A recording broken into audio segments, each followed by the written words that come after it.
Laptop में ही है ना, लैपटॉप ही ले आ भाई, क्यों टेंशन।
कैमरा प्रोजेक्शन में क्यों नहीं बनाते हैं ना?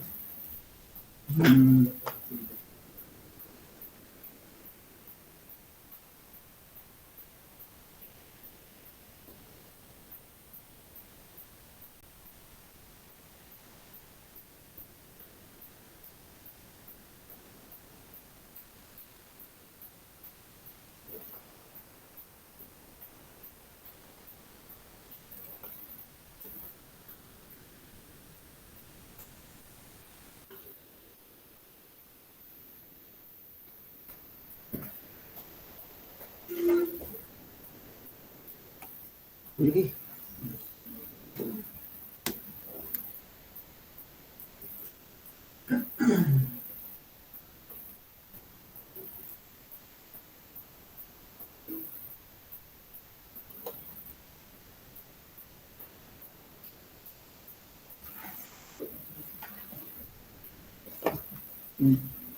सर ये रेंडर नहीं हो रहा है सेवर से, मतलब एरर बता रहा है।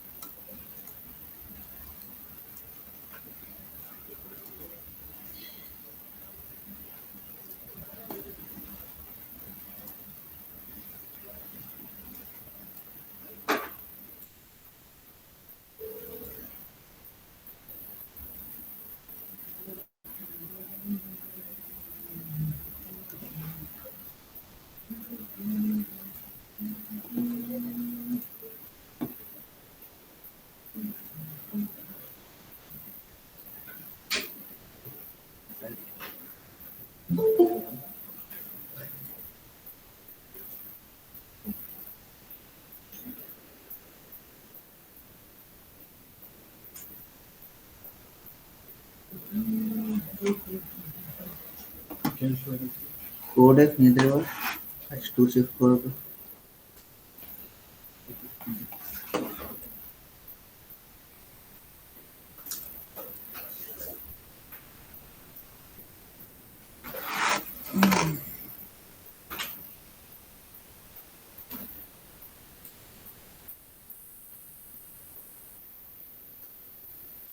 ग्रुप पे लिख दो मूवी शुरू हो गई है, शो ज्वाइन कर लो।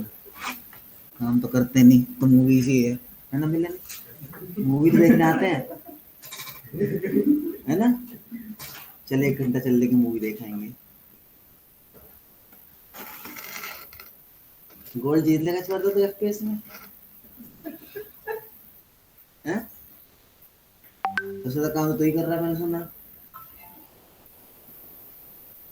क्या काम कर रहा है मूवी? सोचना पड़ रहा है, कर ले रहा है अभी।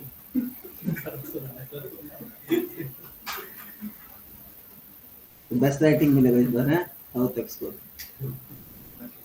हंसता तो सारा दिन रहता ही है, वह मजाक करता रहता है। वहाँ लैब में काम तो तू करता नहीं है, क्या करता तू काम?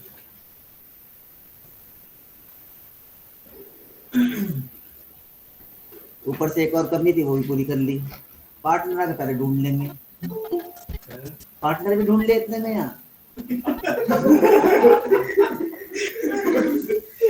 हैं? मैं एक काम पहले फिनिश कर देता हूँ, करियर तो सेकेंडरी है, पहले पार्टनर फिक्स कर लेते हैं, मोटिवेशन रहेगी लाइफ में। पता नहीं, पढ़ना है नहीं, पहले वो चीज ढूंढ लेता हूँ।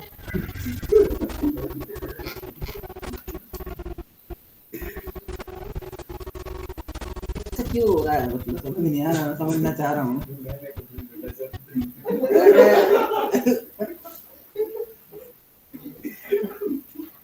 कोर्स चेंज कराते कराते कब पार्टनर चेंज कर लिया तूने?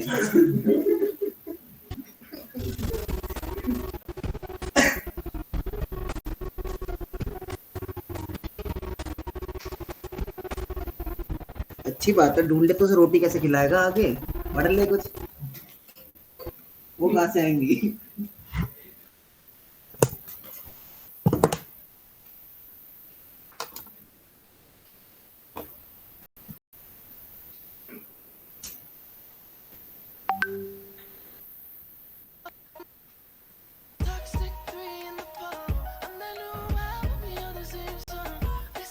सीजन की एक फाइल नहीं बनाई, ऐसा क्यों?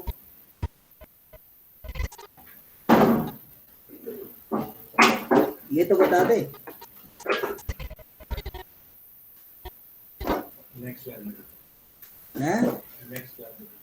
नेक्स्ट क्लास से तू आएगा ही नहीं।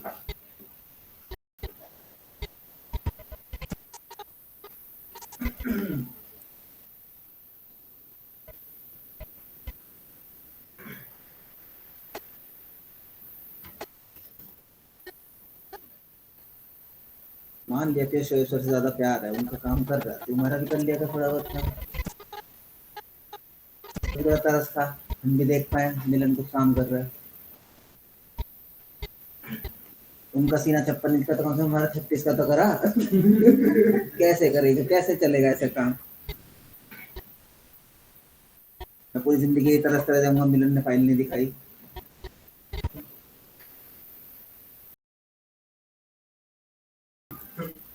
बुखार हो गया मुझे इस चक्कर में, काम नहीं दे रही है, कहाँ कमी रह गई मेरे लाड़ प्यार में।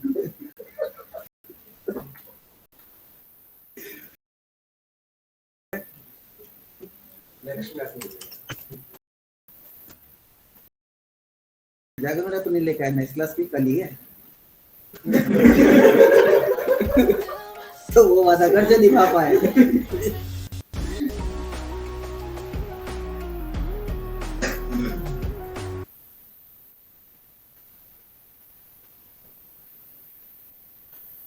तुझे याद नहीं होगा पर मैं, किसने पूछा है? उनसे किसने पूछा? क्या पता नहीं, सर का दिमाग खराब हो गया, मैं कुछ नहीं पता। सच में यही बोल देना, पता ही नहीं है। अब नहीं पता मुझे, क्या दिमाग खराब हो चुका उनका, उन्हें कुछ समझ नहीं आ रहा, दिमाग संतुलन खो चुके हैं, बच्चों को पीट रहे हैं।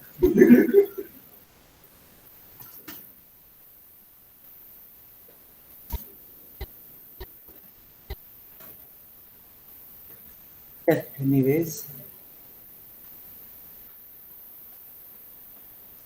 अगर इन जैसे केसेस में अगर हम ये 2.5D वाला फंडा यूज करते हैं जहां ऑलरेडी पर्सपेक्टिव गिवन होता है, तो हमारे लिए प्रॉब्लम ये खड़ी हो जाती है कि ये टेक्निक वहां तक के लिए तो कारगर है जहां हमारे पास फ्रंट कैमरा एंगल है, पर जहां पर्सपेक्टिव आ जाता है वहां ये मेथड क्या हो जाता है, फ्लॉप हो जाता है ना। यानी मल्टीप्लेन जो कंपोजिटिंग है वो केवल कहां तक यूटिलाइज हो सकती है अपने लिए, फ्रंट एंगल तक। ठीक है, जो फ्रंट से एंगल से चीजें ली हुई हैं और जिसके अंदर पर्सपेक्टिव बन रहा हो और 1 पॉइंट तक का ही बन रहा हो। 1 पॉइंट में भी अगर वैसा नैरो वाला बन रहा है तो वो भी नहीं चलेगा। तो राधा कोशिश ये करो कि फ्रंट एंगल पर्सपेक्टिव भी ना हो, फ्रंट एंगल से ही हो, पर्सपेक्टिव हो ही ना हो, तो आप ये मेथड यूज कर सकते हैं मल्टीप्लेन। इसलिए जनरल जो मेथड यूज होता है ये कहाँ यूज होता है, सेट एक्सटेंशन में मैट पेंटिंग के लिए यूज होता है, वो भी बीजी एलिमेंट्स के लिए, फ्रंट के लिए यूज नहीं होता। मैट पेंटिंग में भी जो फ्रंट के एलिमेंट है वो नहीं इससे बनाए जाते, जो पीछे एलिमेंट है बस उन्हें 2.5D में रख दिया जाता है। तो फिर टेक्निक कौन सी यूज होती है, तो या तो अगर सेट एक्सटेंशन कर रहे हो, सेट एक्सटेंशन में आपका 2 सेट एक्सटेंशन होंगे, या तो रियल का सेट है उसे एक्सटेंड करने के लिए मैट पेंटिंग यूज कर रहे हो तो मल्टीप्लेन पे जा सकते हो, तो मल्टीप्लेन पे जा सकते हैं अगर फ्रंटल है। और उसमें भी अगर डेप्थ चाहिए, डेप्थ है, मूवमेंट है, पर्सपेक्टिव है,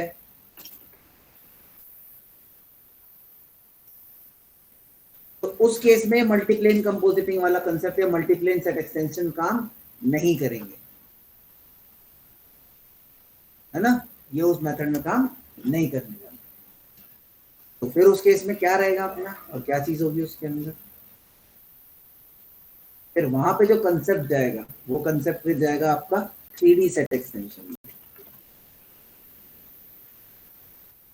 ठीक है, जब तक 2D सेट एक्सटेंशन जैसा तब तक आप मल्टीप्लेन कॉम्प में रह सकते हैं, पर जब आपका 3D सेट एक्सटेंशन हो जाता है तो उसमें 2 तरीके से काम हो सकता है, एक फुल 3D में जाना, पूरा 3D प्रोसेस यूज होगा। ठीक है, इसमें कि पहले मॉडलिंग करना, टेक्सचर करना, शेड करना, रेंडर लाइट करना और रेंडर करना, और फिर कहीं जाकर उसे पासेस निकाल के कॉम्प करना, ये फिर पूरा प्रोसेस यूज। ठीक है, ये प्रोसेस में हम तब जाते हैं जब हम क्या होते हैं, फुल डायनेमिक कैमरा हमारा।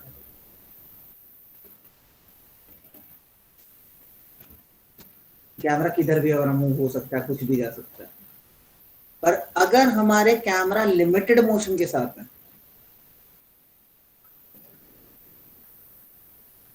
बहुत ज्यादा मूवमेंट नहीं है, केवल लिमिटेड में के अंदर कैमरा मूव हो रहा है, वो भी अंदर की तरफ ज्यादा नहीं जा रहा, एक लिमिट में ही है, तो वहां आप 3D प्रोसेस की जगह प्रोजेक्शन प्रोसेस पे जा सकते हैं। वॉल्यूम वो भी देगा आपको, इसलिए वहां पे क्या बनानी पड़ेगी आपको, एक पहला प्रोसेस खाली मॉडल, जो किस काम आएगा, सरफेस बनाने के काम आएगा, उसमें शेड नहीं करना, उसमें लाइट नहीं करना, उसमें next process is just projection. ये प्रोजेक्शन भी एक तरह से क्या है, बेकिंग है टेक्सचर की, जो किसके थ्रू बेक हो रही है, लाइट के थ्रू कास्ट हो रही है। जैसे नॉर्मली अगर आप किसी ऑब्जेक्ट की लाइट एक कास्ट कर रहे होते तो वो ऑब्जेक्ट पे हिट करती है ना, ट्रांसमिट कर रही होती है, और उस लाइट में कोई इन्फॉर्मेशन कैरी नहीं होती, खाली फोटोन्स हो रहे होते हैं। और जब आप उसके अंदर कोई एक इन्फॉर्मेशन डालते हैं तो वो उसके साथ साथ लाइट तो दे रही है, पर उसके साथ क्या देने जाएगी, उस इमेज की इन्फॉर्मेशन को भी कास्ट करेगी। इस पूरे कास्टिंग इन्फॉर्मेशन, इस प्रोसेस को ही हम लोग क्या नाम से जानते हैं, we known it as a name of projection। इसमें देखो ये प्रोजेक्शन हो रखी है इन चीजों के ऊपर, तो सरफेस चाहिए, we need a surface, ये ऑब्जेक्ट, ये लाइट और ये व्यू। अब ये व्यू के ऊपर सरफेस जैसी होगी वैसा व्यू बनेगा। अगर सरफेस फ्लैट है तो व्यू भी कैसे बनेंगे, फ्लैट बनेंगे। अगर सामने सरफेस डिफॉर्मेबल है तो प्रोजेक्शन भी कैसा होगा, डिफॉर्म हो जाएगा। तो बेटर क्या होता है इस केस में, हमें क्या करना पड़ता है, केवल मॉडल करना पड़ता है, क्योंकि जिस सरफेस का हम मॉडल बना रहे हैं, जैसे ये मेरी सरफेस है, ये मेरा ऑब्जेक्ट है, अगर इसको नीचे फ्लैट प्रोजेक्ट करो तो फ्लैट ही रहेगा ये। जैसे मैं दिखा भी देता हूँ कि प्रोजेक्शन में कैसे काम करेगा ये। ऐसे लिया प्रोजेक्शन के लिए कैमरा, देखो ये प्रोजेक्ट होना शुरू हो गया। अभी से किस पे प्रोजेक्ट करना है, यहाँ से आप इनेबल कर दो। अभी प्रोजेक्शन इनेबल किया, या कुछ दिखाई नहीं दे रहा, मैं अभी इमेज प्रिंट को ऑफ भी कर देता हूँ।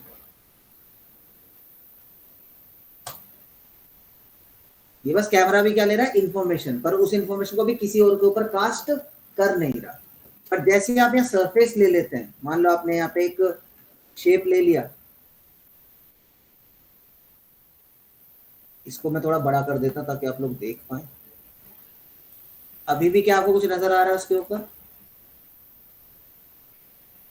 तो मैंने यहाँ पे थोड़ी सी बस लाइट इनेबल करी, देखो अब उस सरफेस पर प्रोजेक्शन होने लगा।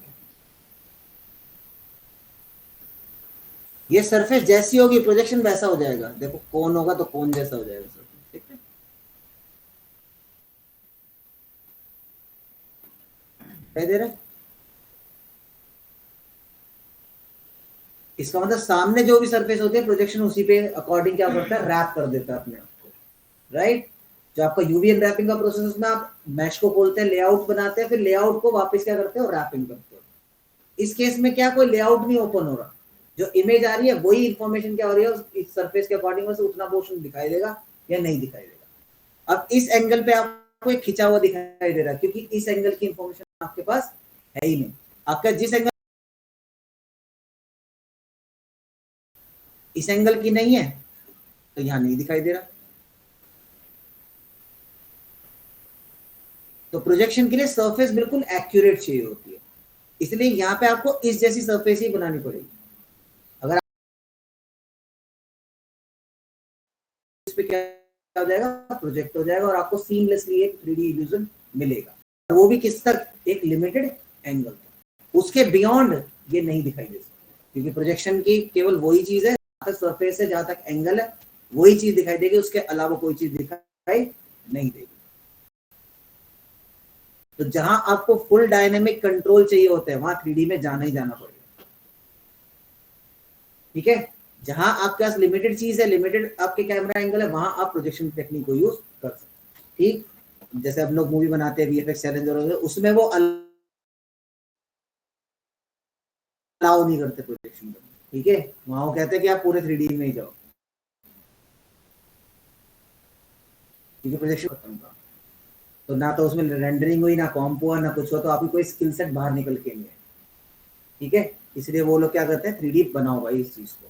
केवल मैट पेंटिंग अगर यूज करें तो दूर के ऑब्जेक्ट के लिए मैट पेंटिंग यूज करो, आगे के जितने एलिमेंट है वो सब 3D में बनाओ, कोई प्रोजेक्शन यूज मत करो, ओके।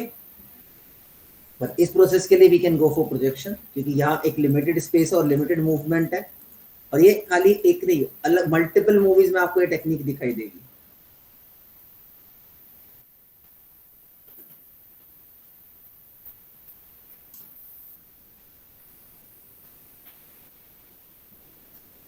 यहाँ पे देखोगे तो 3D भी है, दोनों है। देखो यहाँ प्रोजेक्शंस भी यूज हो रखी है।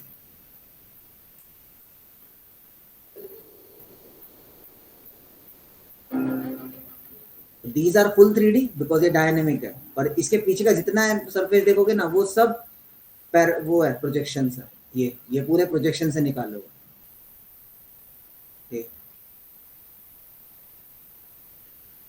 खाली बस देखो सरफेस सरफेस बना रखे और उसके ऊपर क्या कर रखा है, प्रोजेक्ट कर रखा है। ये कैमरा एंगल है, बस एक सिंगल डायरेक्शन में ही जा रहा है, ज्यादा मूवमेंट है नहीं उसके अंदर।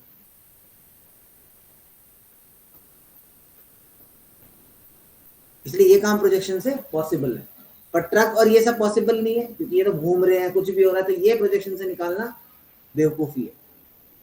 निकल तो ये भी जाता, पर इतनी मूवमेंट है ना, इसके लिए मल्टीपल कैमरा लगाने पड़ते हैं, उतनी देर में तो 3D में अच्छा निकल आएगा।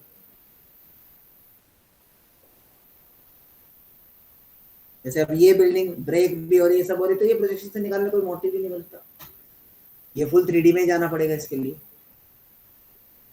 बट पीछे जो है वो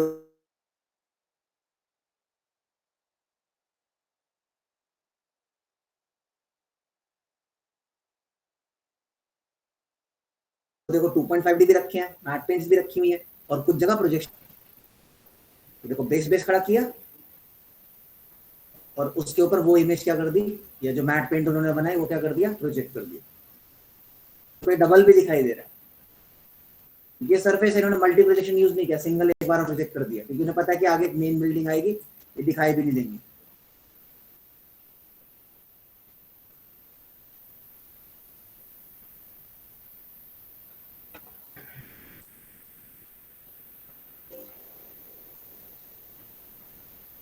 ये दोनों ये चीजें मिक्स और मैच होकर यूज होती है।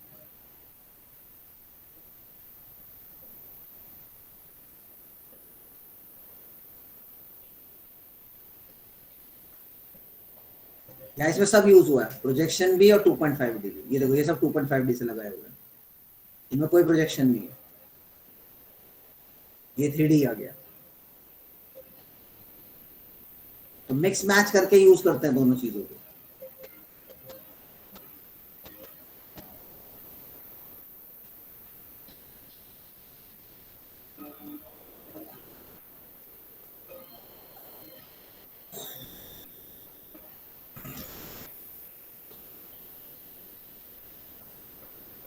इसलिए कंपोजिटिंग में थोड़ा 3D की हमें ज्यादा नीड पड़ती है, क्योंकि ये तरह के काम कंपोजिटर को करने पड़ते हैं।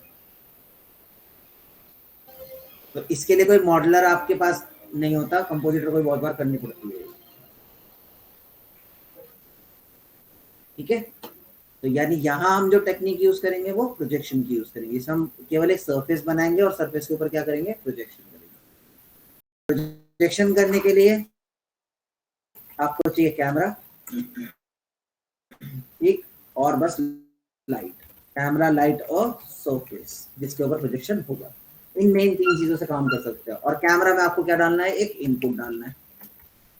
तो इनपुट कनेक्ट होगा किससे, कैमरा से। कैमरा किससे कनेक्ट होगा, लाइट, और लाइट क्या जिस पे जाएगी, फिर सरफेस पे जाएगी।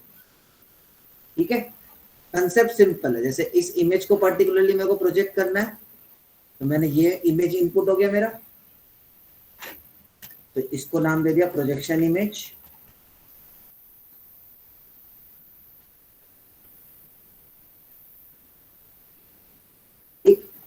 इसको कास्ट किया किसके अंदर, इनपुट में डाल दो। यहां से कैमरा ले लेने का,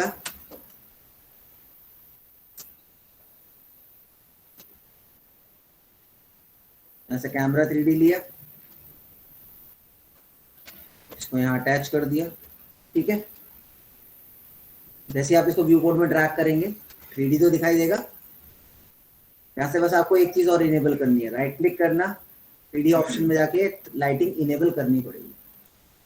ठीक है, क्योंकि माया मैक्स में भी डिफॉल्ट लाइटिंग ऑन होती है और फ्यूजन आपको कंट्रोल देता है डिफॉल्ट लाइटिंग का। ये काम हम जब आफ्टर इफेक्ट्स में कर रहे थे, तो आफ्टर इफेक्ट्स में हमें इसके लिए लाइट लगानी पड़ रही थी, क्योंकि आफ्टर इफेक्ट्स डिफॉल्ट कोई लाइटिंग सेटअप देता ही नहीं। फ्यूजन में लाइट क्यों नहीं लगानी पड़ रही, क्योंकि फ्यूजन के पास डिफॉल्ट लाइटिंग अवेलेबल है। ठीक है, इसलिए मैं लाइट अवेलेबल कर रहा हूं। इसके बाद आपको कैमरा में जाना है। कैमरा में जाके यहां से जाके आपको 4th ऑप्शन मिलेगा प्रोजेक्शन का, ये आपने इनेबल करना है, इनेबल कैमरा। ठीक है, ये मेन चीज है।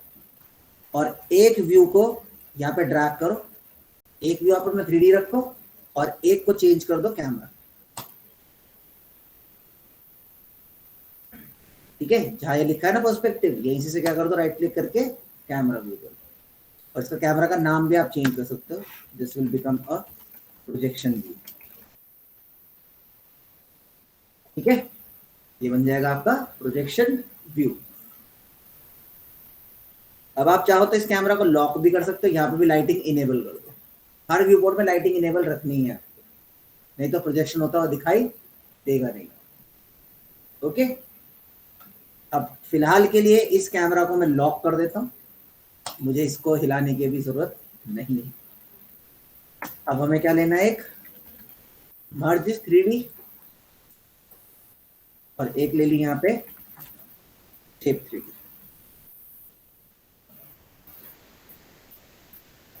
ठीक है, ये कनेक्ट होगा इसके साथ। अब आप अपनी शेप को यहाँ पे रख के देखेंगे किधर भी ऐसा तो you'll find कि आपका प्रोजेक्शन उस पर हो रहा है।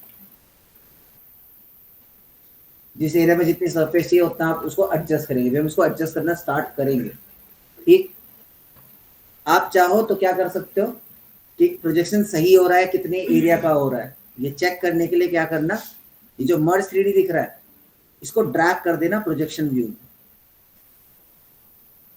इससे क्या फायदा होगा, जितना भी आपका शेप है वो आपको यहाँ हाईलाइट होके दिख जाएगा कि ये एरिया प्रोजेक्शन में कवर अप हो चुका है।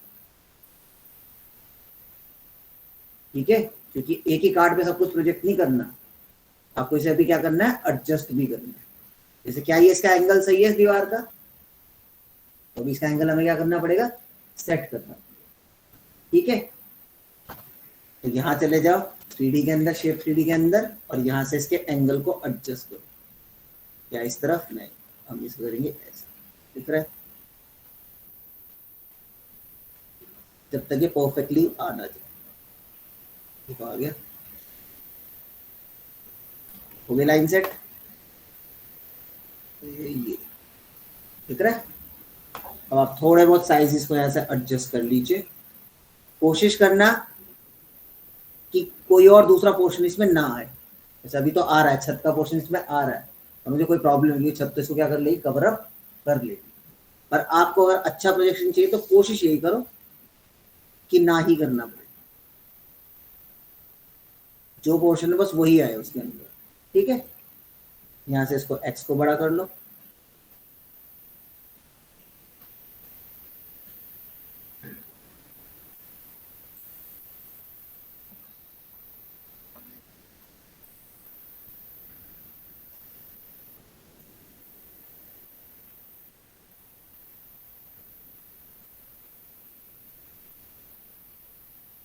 और देखो कौन सा पोर्शन कहाँ तक आना चाहिए।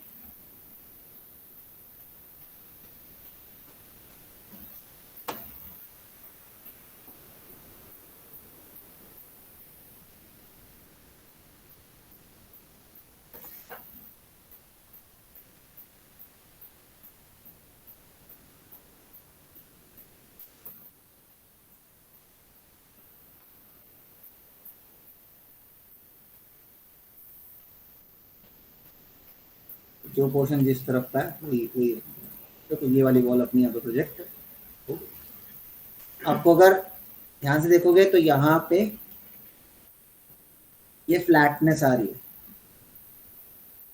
इसीलिए जो ये मॉडलिंग का काम जो मैं अभी कर रहा हूँ, हम इसे नेक्स्ट टाइम किस में करेंगे, 3D सॉफ्टवेयर में। आपको बेस मॉडल यहाँ नहीं क्रिएट करना होता, बेस मॉडलिंग हमेशा 3D सॉफ्टवेयर से होती है, क्योंकि वहाँ पे एक्सट्रूजन और बाकी सारे ऑप्शंस अवेलेबल होते हैं। यहाँ वो ऑप्शंस अवेलेबल नहीं है, इसलिए यहाँ प्रोजेक्शन तो कर सकते हो, मॉडल भी बना सकते हो, पर ऐसा ही मॉडल बना सकते हैं, ज़्यादा डिटेल वाला मॉडल नहीं बन सकता। ज़्यादा बनाऊंगा तो बहुत सारे प्लेन लगाने पड़ेंगे और उतना ही ये फाइल क्या हो जाएगी, फिर कंट्रोल करनी मुश्किल हो जाएगी।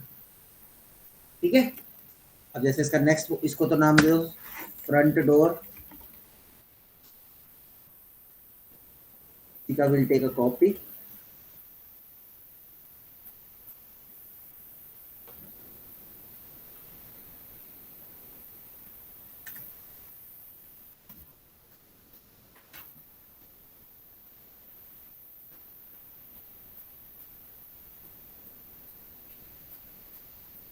तो बस यही मोटिव होना चाहिए कि वो करेक्ट हो जाए, बस सही दिखे वो उसे। और ये चीज का ध्यान जरूर रखना कि भले यहाँ देखने में सही दिख रहा होगा, पर ये 3D व्यू क्यों ऑन कर रखा है, ये दिख रहा है गैप, गैप आएगा तो जब आप रेंडर लगाए निकालेंगे तब भी आपको यहाँ गैप ही दिखाई दे रहा होगा। हाँ, इसलिए ये यहाँ गैप रहना ही नहीं चाहिए, ये ऐसे मैच होना चाहिए, ये दिख रहा है, कोई गैप नहीं आना चाहिए। ठीक है, इसलिए थोड़ा इंपॉर्टेंट हो जाता है ये चीज को सेट करना। अब ये बढ़िया से सेट हो गया, इधर का पोर्शन मेरे को मिल जाएगा। Now I can easily scale them up. ठीक है, चलेगा, ये परफेक्ट आ गया, थोड़ा सा मेरे को और, ठीक है चलेगा, इशू नहीं। आ गया इधर का portion, now we can highlight them.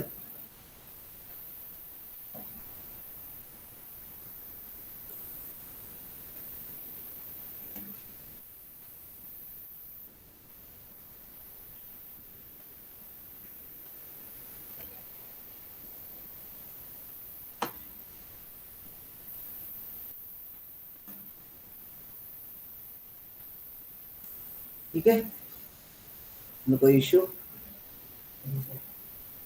अब ऐसे ही बस कॉपी करते जाओ, अलग अलग वॉल्स और ये सब चीजें वहां बनाते चलो,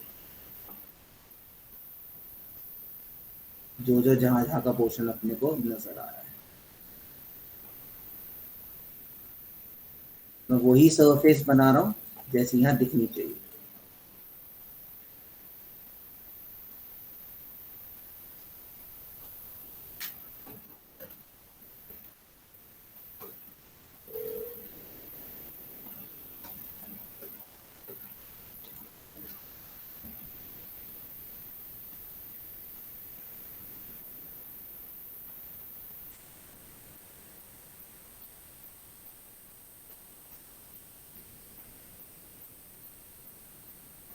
और ये भी आपको ऐसे पता लग जाएगा अपने आप, ये सही जगह हो कि आप नहीं हो।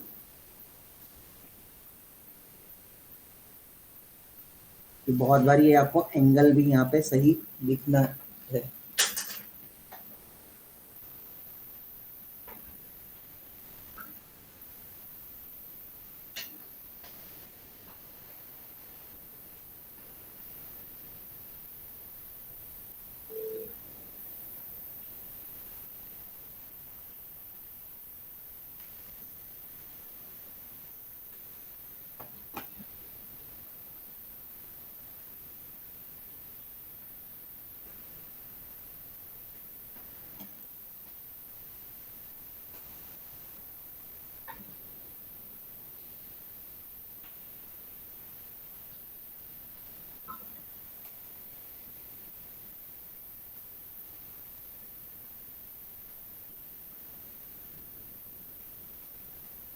ठीक है, बिल्कुल आएगा।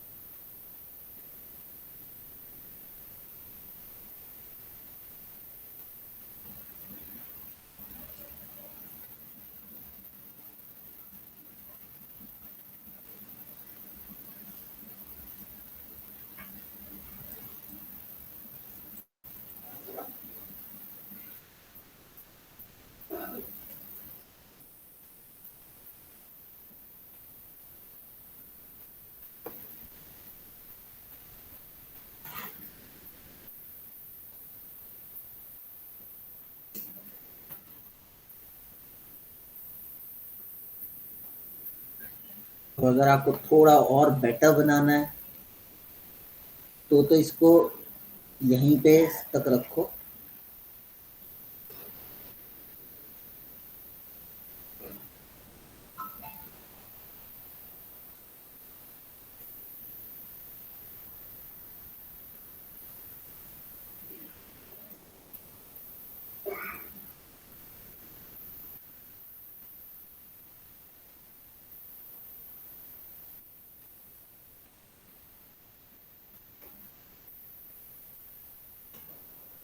जो दूसरा पोर्शन है वो अंदर की डेप्थ बनाओ, ऐसे फिर ऐसे फिर ऐसे। आगे तो ले जा सकते हो कि आगे इतनी डेप्थ नजर नहीं आ रही, बट ये वाली डेप्थ क्या थोड़ी पास है, इसलिए वो थोड़ा सा नजर आएगा, है ना।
तो इधर का पोर्शन ही यहाँ पे बन गया।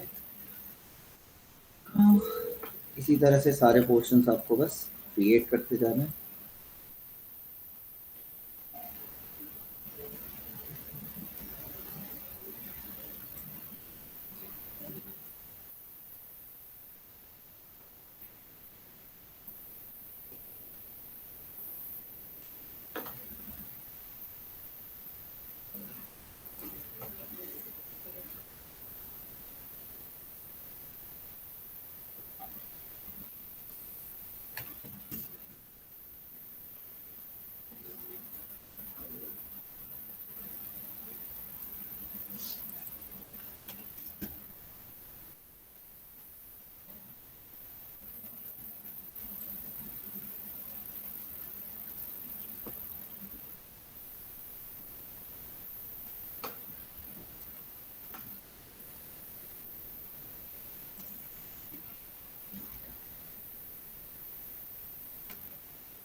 ओके, सो ये वाला स्ट्रक्चर रेडी।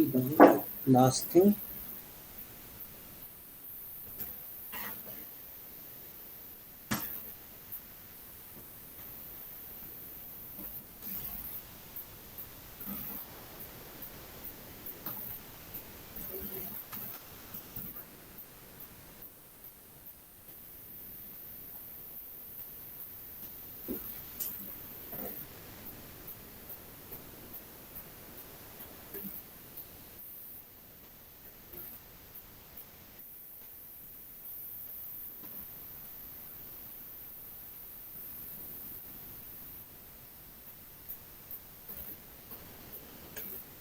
कि वो आपको अपने आप दिखने लग जाएगा वो सही आ रहा है कि नहीं आ रहा है। तो यहाँ थोड़ा सा स्ट्रेच हो रहा है, अभी मतलब वॉल का पोर्शन उस पर है। समझिए।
ठीक जी, तो पूरा प्रोजेक्शन अपना ऐसा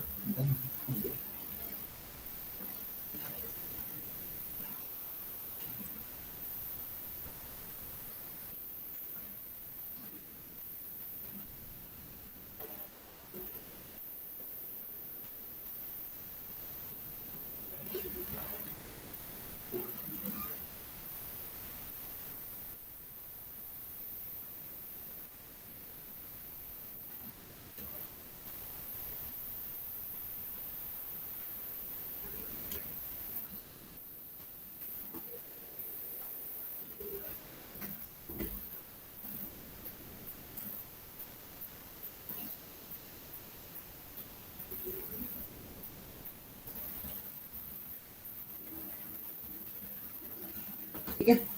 now it's time to go for your camera.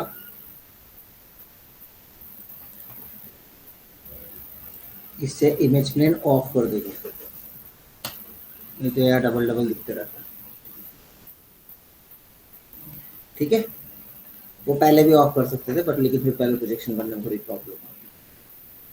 अब क्या करना है, इस प्रोजेक्शन कैमरा की कॉपी ले लो, कंट्रोल सी कंट्रोल वी। ठीक है, और उस प्रोजेक्शन कैमरा को नाम दे दो, रीनेम करके मूवमेंट कैमरा। ठीक है, नाम चेंज करके क्या दे दिया उसका, मूवमेंट कैमरा। एक नोड ले लो, रेंडर 3D। ठीक है, और ये मूवमेंट कैमरा किस में हुक कर दो, अपने मर्ज में। या आप आगे एक नया एक और मर्ज लगा सकते हो, वो कोई इशू नहीं। उसमें अगर ज़्यादा वो रखिए तो एक नया मर्ज लगा लो, ताकि यहाँ पता रहे कि अच्छे खाली कैमरा के लिए, कोई प्रॉब्लम नहीं है इसमें। और मैंने वही कैमरा की कॉपी क्यों लिए, लगा मैं नया भी सकता था, पर नए को वापस वहां लाना फिर वो सब करना थोड़ा सा वो होता, इसलिए मैंने उसी कैमरा का ले लिया, क्योंकि वहीं का वहीं मिलेगा तो प्रॉब्लम मेरे को होनी है।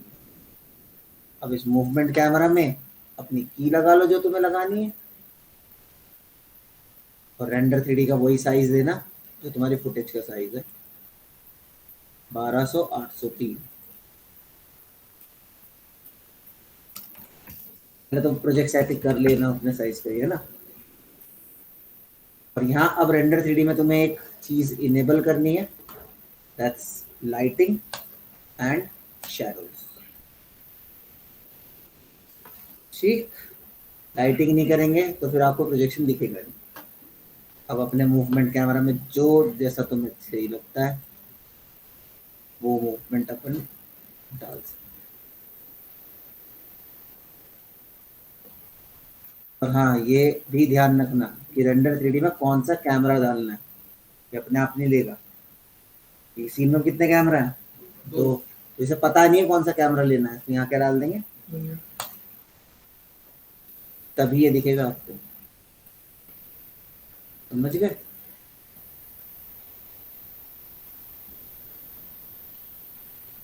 वो पीछे तक हो रखा है प्रोजेक्शन, इसलिए आपको पीछे वाला भी दिख रहा है, तो इससे ज्यादा मैं जा नहीं सकता। इसकी बस यही प्रॉब्लम है कि लिमिट मूवमेंट ही हो सकती है इसमें।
ठीक है। अभी तुम चाहो तो इसमें 3D ऑब्जेक्ट भी रख सकते हो, इसलिए मैंने पहले ही वो मर्ज लगा दिया है। इसमें क्या करना, ऐसे स्पॉटलाइट ले लेना, और तुम्हें कोई भी 3D ऑब्जेक्ट रखना है, जैसे टेक्स्ट 3D रखना है, तो एक लाइट तो खाली मैंने टेक्स्ट के लिए लगा दी है, एक इस सीन में लगाऊंगा। पहले सीन में लगा लेते हैं।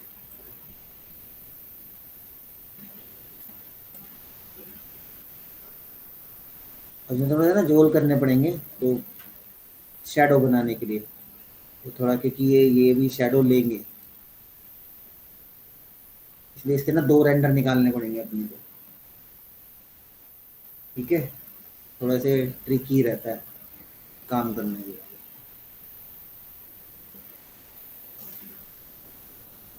इसमें ना आपको पूरा ये जो फ्लोर है, क्योंकि शैडो इसकी फ्लोर पे ही आएगी, तो इसका फ्लोर फ्लोर खाली लेना पड़ेगा अपने को, यही है ना फ्लोर। तो पूरा सेटअप आपको एक अलग भी बनाना पड़ेगा। इसमें यही मर्ज,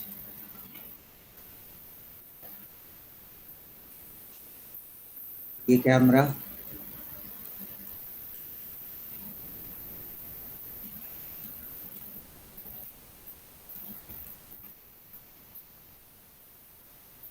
ठीक है, ये रेंडर अलग निकलेगा इस पाथवे का। शेप 3D कहाँ से आ गया? अच्छा, ये तो फ्लोर है, टेक्स्ट ये है। ठीक, ये लाइट आप यहाँ लगाओगे आप।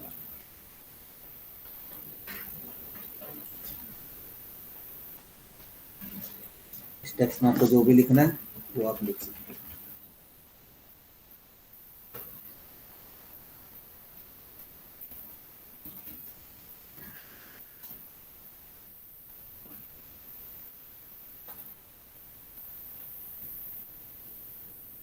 फिर इनको 2D में जोड़ोगे आगे, एक नॉर्मल मर्ज में, ये अलग बैकग्राउंड में जुड़ेगा और ये इसके ऊपर एज अ फोरग्राउंड जुड़ेगा। ठीक है,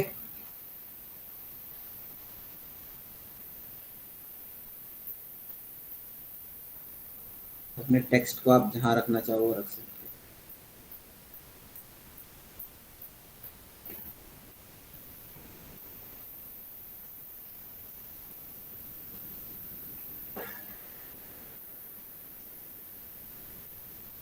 ठीक है, और जब आपका ये सॉलिड है, इस पे से एक्सेप्ट लाइट ऑफ कर देना।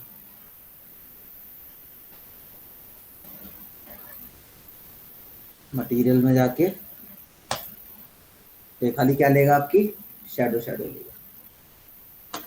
जो ग्राउंड था ना, उसपे से क्या किया हमने, मटेरियल में जाके लाइटिंग ऑफ कर दी, ये खाली क्या लेगा, शैडोज। और लाइट ऊपर से आ रही है तो आप इसमें ऊपर से डाल दीजिए लोग।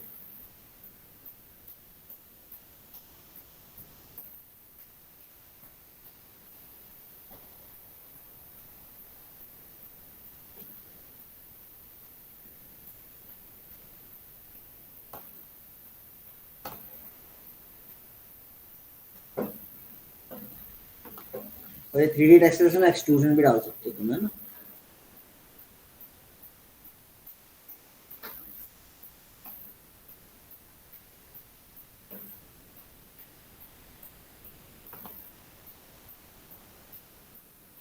ठीक है, ये तुम्हारी चॉइसेस रहेंगी, जैसा भी तुम्हें रहेगा। एक सामने से डाल सकते हो ताकि आप थोड़ा सा, मैम 4:15 भी नहीं हुआ अभी तो, 5:15 का टाइम दिया था। ठीक है मैम।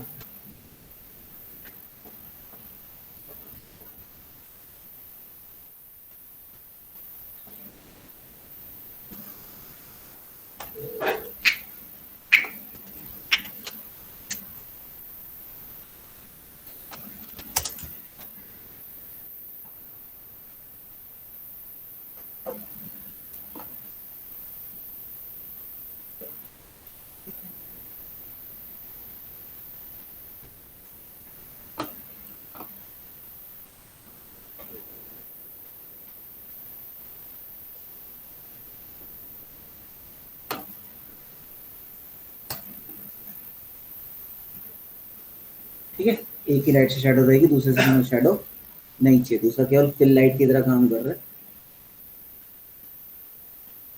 और इस लाइट की आप फिर वो कंट्रोल कर सकते हैं, शेडो की कितनी डार्कनेस है, ये रहे यहाँ पे शेडो के पैरामीटर, डेंसिटी कितनी चाहिए शेडो, शेडो का साइज कितना चाहिए।